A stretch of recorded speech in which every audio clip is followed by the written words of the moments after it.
Course in Miracles says to us, all your past except its beauty is gone, and nothing is left but a blessing. I have that passage on a little card. I don't know where the card originally came from. One of my dogs, I'm not sure which one, has eaten part of the corner off of it. So it's a well-used card. It shows up for me from time to time. I use it as a bookmark, and then I find it here. And so I have this little card that's been with me for a number of years. And every once in a while it shows up, and it reminds me, all your past except its beauty is gone, and nothing is left but a blessing. Now, it turns out I need that reminder from time to time, because unlike the enlightened souls I get to speak to, sometimes I think that I am bound by my past. Sometimes I even go so far as to think that my past is determining my life today and my future life. So, forgive me. You see, one of the things that we do is that we often allow ourselves to be bound by our past. We made up decisions, or we had a conversation in our head about who we are. But you know, here's what I've discovered. That most of my greatest teachers in my life have come out of my mistakes. Areas where I blew it. And those then became the opportunity for growth, for transformation, for revelation, for new insight, for new awareness. If I was willing to receive the blessing of those mistakes instead of going into that endless cycle of guilt and retribution. Right? Do you ever do that? I know you don't, but you may know people that do this from time to time where they make a mistake and then they spend the next 3 days beating themselves up for it, which is so productive. I had this conversation with a friend of mine recently, and she said, was telling me about a work situation, and she made this mistake and it offended a client. She wasn't sure if the client was going to come back and blah, blah, blah. And I said, welcome to the human race. I knew you would get here eventually. You would finally make some kind of a mistake, and you could join the rest of us on the planet in trying to figure it out. Good for you, right? But you see, invention often comes from mistakes. It's a wonderful thing. There's all kinds of inventions that have come out of mistakes. You see, penicillin comes to us because somebody was a lousy housekeeper. Alexander Fleming, who was in an experiment with bacteria, left for vacation for a week, didn't bother to clean the petri dishes, came back a week later, the petri dishes filled with mold and stuff except for the spot where the bacteria was.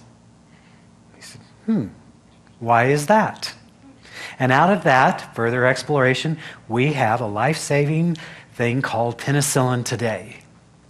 It's wonderful. Somebody's mistake, looked at differently, became something new. Chiclets came out of a failed mistake. Silly putty came out of a failed mistake. Botox, ladies and guys, I know there's a few. Brandy went wrong. Wine went wrong. Story after story after story. I love the one about the microwave. You see, because there was these microtron things that were worked with in World War II, and Raytheon was looking for other uses. One of the engineers was working on some project and realized that in working with these magnetrons, the candy bar he had in his pocket had melted. He said, why is that? And now, out of that exploration, we have microwave ovens, and many of us use that as our primary source of cooking. Who knew? Orvin Redenbacher's going, right on, brother. It is a not well-known fact that back in the day, and I'm talking way back in the day, in the 1840s, laughing gas was used as a party favor. Yeah, you thought they were all Puritans. Well, it turns out there was a whole subculture. People go to parties, they had this thing, and made them hilarious and fun and that sort of thing. And one of the guys who was there was having a great time laughing and realized that somehow he had slashed his leg, but he didn't feel it. He said, why is that? Turns out there is a anesthetic effect to this thing, and now we have that whole thing. Another one, you guys, particularly in the room, well, ladies too, you'll be happy to know this. Back in 1992, a Welsh hamlet was ground zero for a test on a pill to fight angina. And as the experiment played out, unfortunately for the afflicted, it had little success against the disease. Although it didn't work, the men taking part in the study refused to give back the medicine.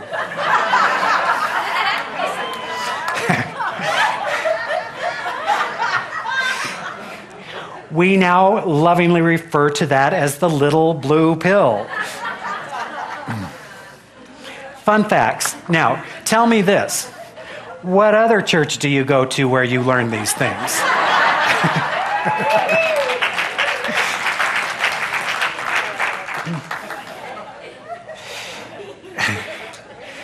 Amen, brother. Yes, later, like, hallelujah, thank you.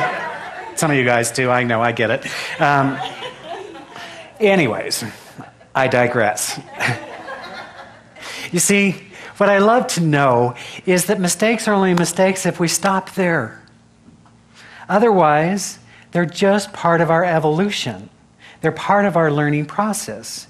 And yet what so often we do is we make a mistake, we harm ourselves, we hurt somebody else, and then we spend an eternal amount of time browbeating ourselves and making ourselves wrong and saying we shouldn't have done, and da-da-da-da-da. Instead of being willing to gain the wisdom and the insight out of that choice. See, all we're doing in our lives is making choices all of the time.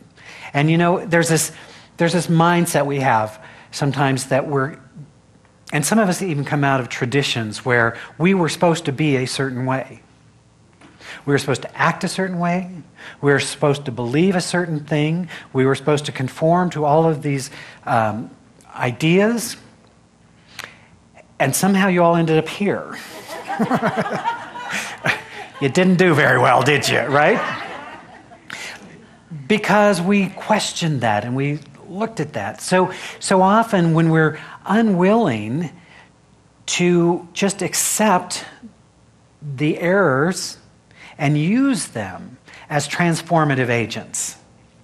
I often say this, you've heard me say this 1,000 times, there's only two ways we ever learn anything. One is by doing it right. Can you guess what the other is? Right? Most of my great learning has come from ways that I didn't do it correctly. The first time. Or the third. Sometimes the eighth. But you know, it doesn't matter. I got there. Finally, I got there. And so when we're willing to embrace our greater possibility, when we're willing to understand that all of life is an evolution. You see, this profound teaching, it's simple and yet it's profound.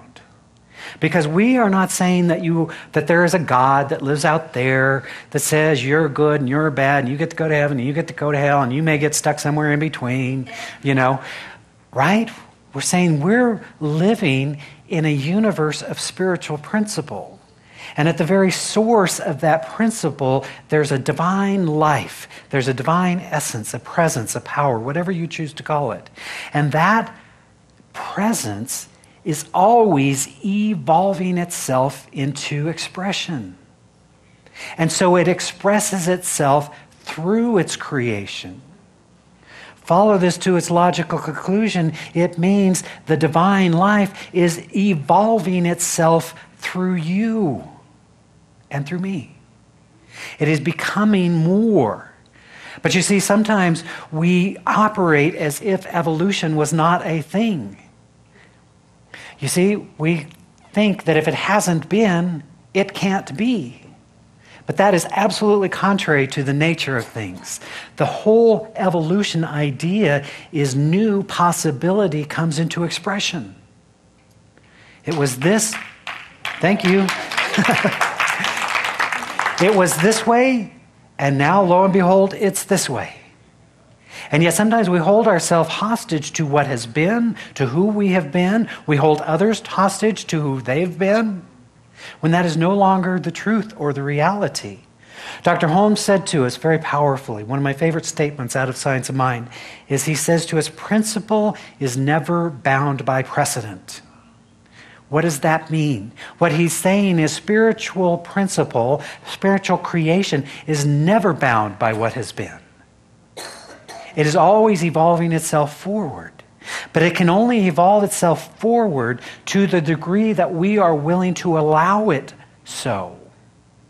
And so sometimes, most often, unwittingly, we are limiting the divine flow through our thought process.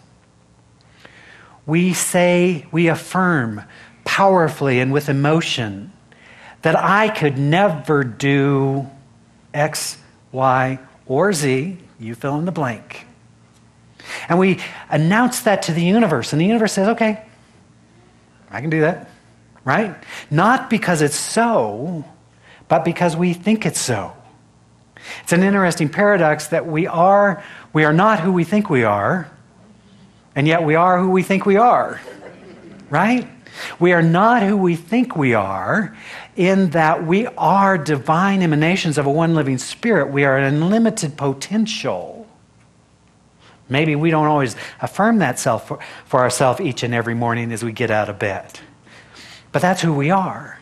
But we are who we think we are, which is this series of belief systems that says, I can do this, but I can't do this. I was born this way, so I could never be that. I was, my case, too good looking to just do anything, right? I know, sorry. Right? We affirm our reality into expression, both for good and ill. We announce what is possible for us. And we do it unwittingly, we do it unconsciously. We were conditioned by life around us, and we took all that information and accepted some of it as true and some of it is not true. It's fascinating. I just spent a week with my family, my beloved family, and family reunion, Golden, Colorado. Beautiful, wonderful experience. Now I like to, because people go, but the good news is all this family that came together, we all like each other. We actually really enjoy each other's company. So it was fun. It was a great time, just wonderful. 5 generations of people, so you get to watch this. But what I noticed in a lot of the conversation is about the past. Do you notice that when you get together with family? How you were as a kid, what happened. And so if you're not careful, then you begin to define yourself by who you were. So I was just watching and observing. I've got so many wonderful people in my family, and I was watching. I've got this one nephew who's really good with money, and I've got his brother who's not. Same family, right? But made some choices, made some decisions, figured out some things, made a different decision in his own mind about how you handle money. And the other one made a decision about how you don't handle money, And so it's fascinating. I'm just watching, just observing. I'm not judging, I'm just saying, isn't that fascinating? Because we make up our minds about how life is, and then we live it out. And that becomes our experience. And then, here's the good news. When you have experience, now you have evidence. And so you can argue with anyone about the way it is. Oh, let me tell you how men are. I've married 5 of them, and they're all... Right? I have evidence. And you chose them. You picked out of that whole crowd. You picked that one, right? What does that say? So the good news: we are not bound by our past. We are only bound by our relationship to the past. Now, we can't change what has happened. We can't change the mistakes we've made. We can't change the things that have happened. We can't change that. But we can fundamentally change our relationship with that. And this is why the powerful tool of forgiveness is so important. You see, until we forgive ourselves, until we forgive others, we literally hold ourselves hostage to who we were. but in that willingness to release, to choose to see from the eyes of love, to see the divine in ourselves and in other people. When we make that choice, then it doesn't ignore the behavior, but it doesn't define the relationship according to the behavior. And so therein lies our freedom. Anthony DeMello tells a story about a disciple and a master. And the disciple comes to the master and he says, "How shall I get liberation?" And the master says to him, "Find out who bound you." So the disciple goes away for a week and returns after a week, and he comes back and he says to the master, "No one has bound me." And the master says to him, "Then why ask to be liberated?" You see, that was the moment of enlightenment for the disciple who then chose to be free. If no one has bound us, then there's nothing to become free from, except our own thinking around that relationship. I spent many years blaming my dad for why my life didn't work. He spent those same years playing golf and having a great time.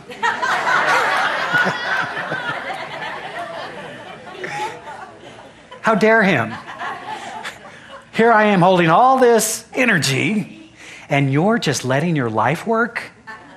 Huh. It's not right.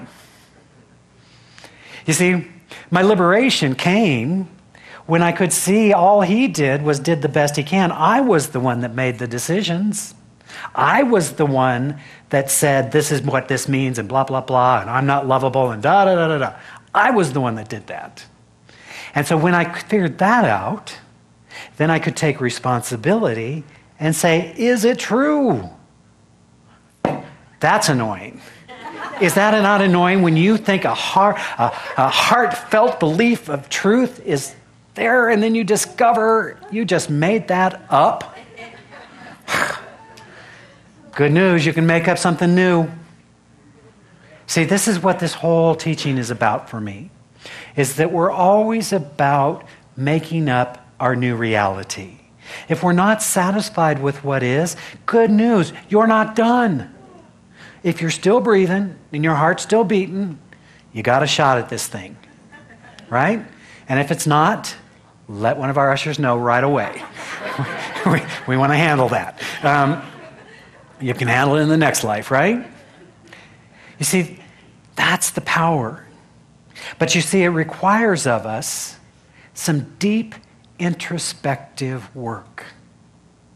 We have to literally be willing to ask ourselves, what if what I believe to be true is not true? Not is that a bad thing, but then what becomes possible? You see, these great inventors looked at something and went, why is that mold all over the dish except for this one spot? Now, think of the time and energy that could have been spent around, oh my God, I created mold again. I have got to clean my house from time to time, right? But rather, that inquisitive mind said, what's possible? For me, what I've discovered is that when I am willing to rethink my life, you see, one of the things that we do is we sometimes get into this thing and we say, these are my strengths and these are my weaknesses.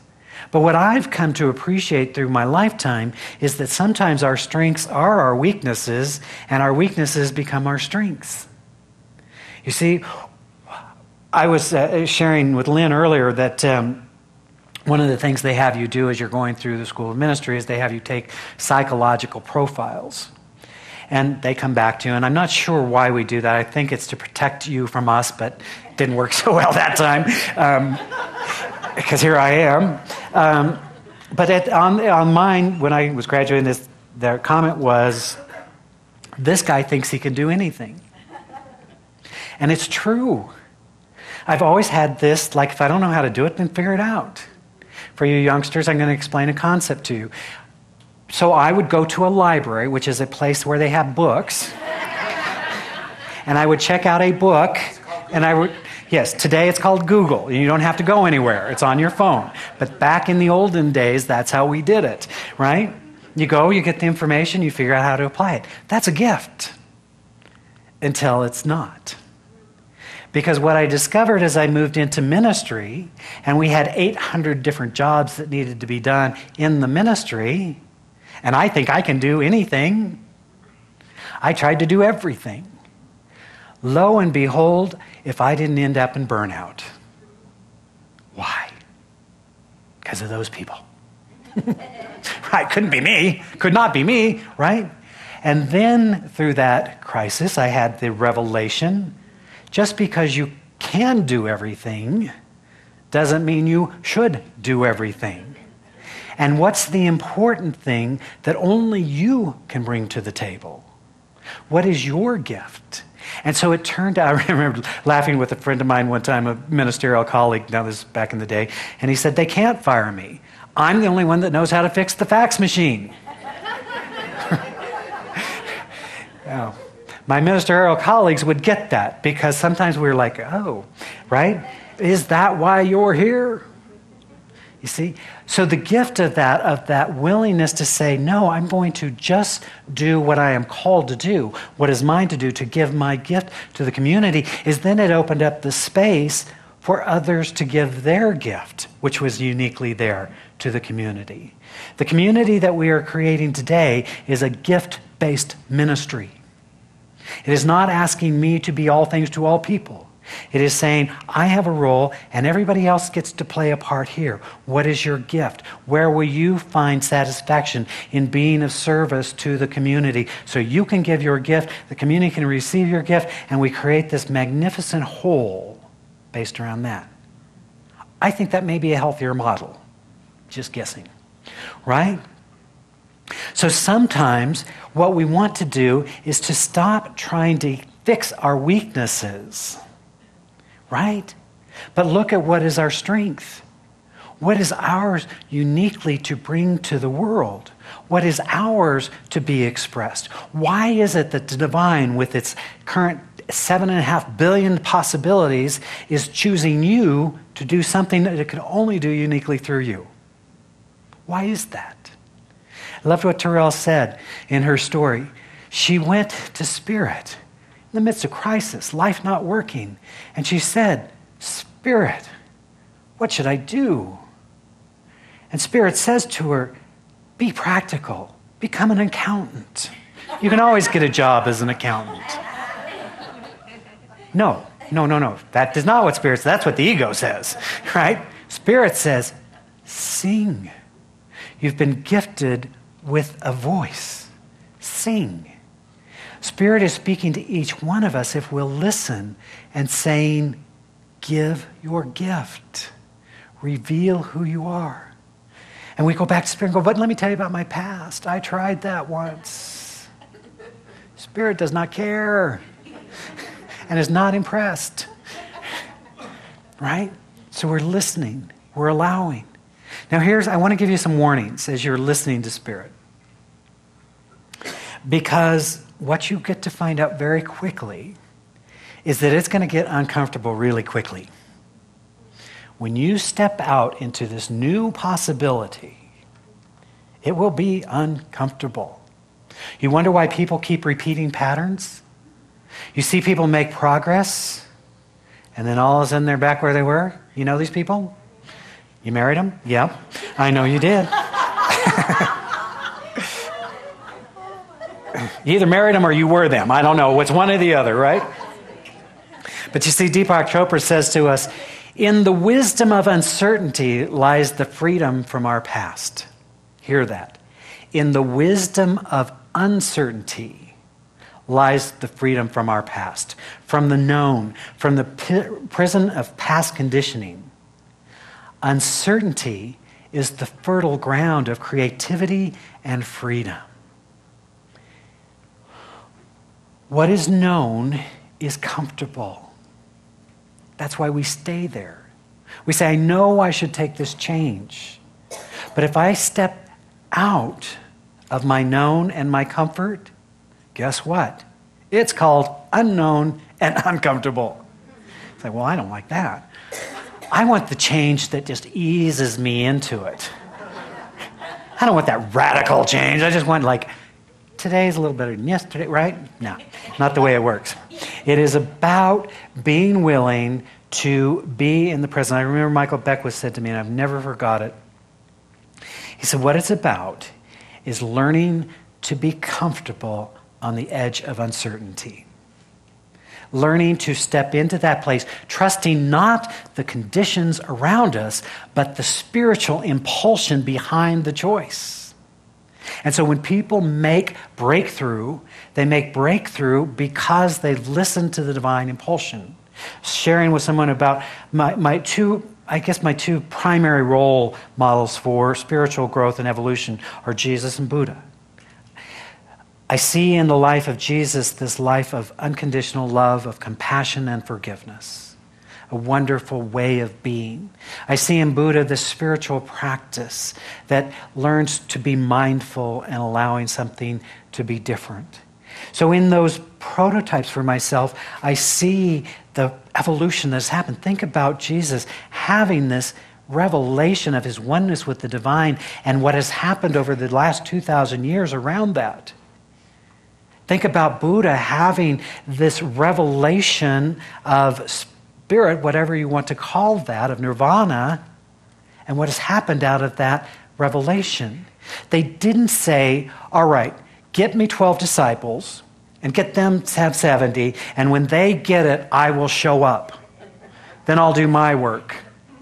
Buddha didn't say, once everybody else kind of becomes more enlightened, then I'm going to go sit under the tree and see what happens for me.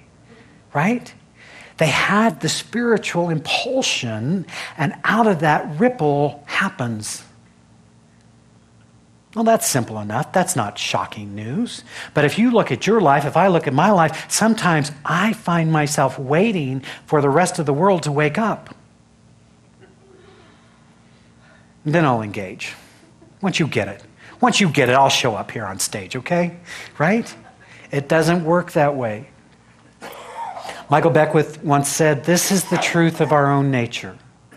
We travel the path of awakening only to discover that we have been enlightened all of the time. We have been enlightened all of the time, and we forgot. The process of awakening is remembering who we are, remembering what is truth. And as it is written in John, you shall know the truth, and the truth shall set you free. So I'm inviting you, my friends, to know that truth. To whatever has happened up until this moment is simply information. Stand on it. Use it as a vantage point as you move forward. But your future that you are co-creating with the divine is not bound by that unless you allow it to be. Today is a new moment of creation. Today is a new moment of possibility. Today is a new moment of fulfillment. Let us say resoundingly yes to the divine within us. Yes. All right, then let us pray. As we take a deep breath and breathe into the awareness of the ever-present reality of divine spirit, the one life, the one power, the one essence that is everywhere present, always available. We breathe into that awareness of the absolute presence of divine love, unconditional in its nature, that which is forever and ever pouring itself into existence and into expression. We open our hearts in this moment to experience that presence. We open our minds to divine wisdom. We open the very portal of our soul to remember the truth of who we are. Divine emanations of the one living Spirit, each uniquely endowed with the gifts of the Creator. And so we call forth that now. We're simply in a moment of remembrance, of allowing, of acceptance, of revelation. We're allowing our lives to be healed and transformed through the power of intention, of acceptance, knowing that divine love is always healing and transforming all hurt, all pain. We open our hearts more fully as we fully forgive and release. We allow love to heal and transform all of our relationships, starting with the one with ourself. We bear witness to the presence of wholeness, knowing that that wholeness reveals itself as health, as well-being, as vitality. We're accepting this as a new day and a new possibility. We're knowing right here and right now that we are abundant beings, for we are one with the source and the substance of that which is creator and creative. So joyously we give, generously we receive of this divine bounty. We know that we are participating in divine flow in every aspect of our lives. How grateful I am to speak this word of truth for each of us gathered here. For I know that in this moment of creation, healing occurs. Revelation is made known. That this begins a new possibility and a new moment of our lives moving forward. We give thanks in this moment as we honor and recognize the many blessings in our life, those seen and those yet to be realized. In humble gratitude, we're simply knowing how blessed we are. And so we extend that blessing. We bless this spiritual community. We know that it is a divine idea unfolding in ways of peace and power and joy. We extend that blessing to our brothers and sisters around the planet, as well as to the planet itself. We're seeing a planet at peace, a world in harmony with itself. We're accepting a high possibility of a world that works for all. And as is our custom, we bless all priests, all rabbis, all ministers, teachers of every faith and every faith tradition. For we know that where two or more are gathered in this divine presence, the I am is there, and it is good. It is beautiful. So in joy and in gratitude for all of these blessings and so many more, I'm simply giving thanks. I'm giving thanks for this inner realization. I'm giving thanks for its perfect demonstration. And I'm giving thanks for a law of mind that operates upon the consciousness established here, bringing forth the highest good of all concerned. In joy, in gratitude, and in humility, I simply give thanks, allowing it to be so, as together we say, and so it is.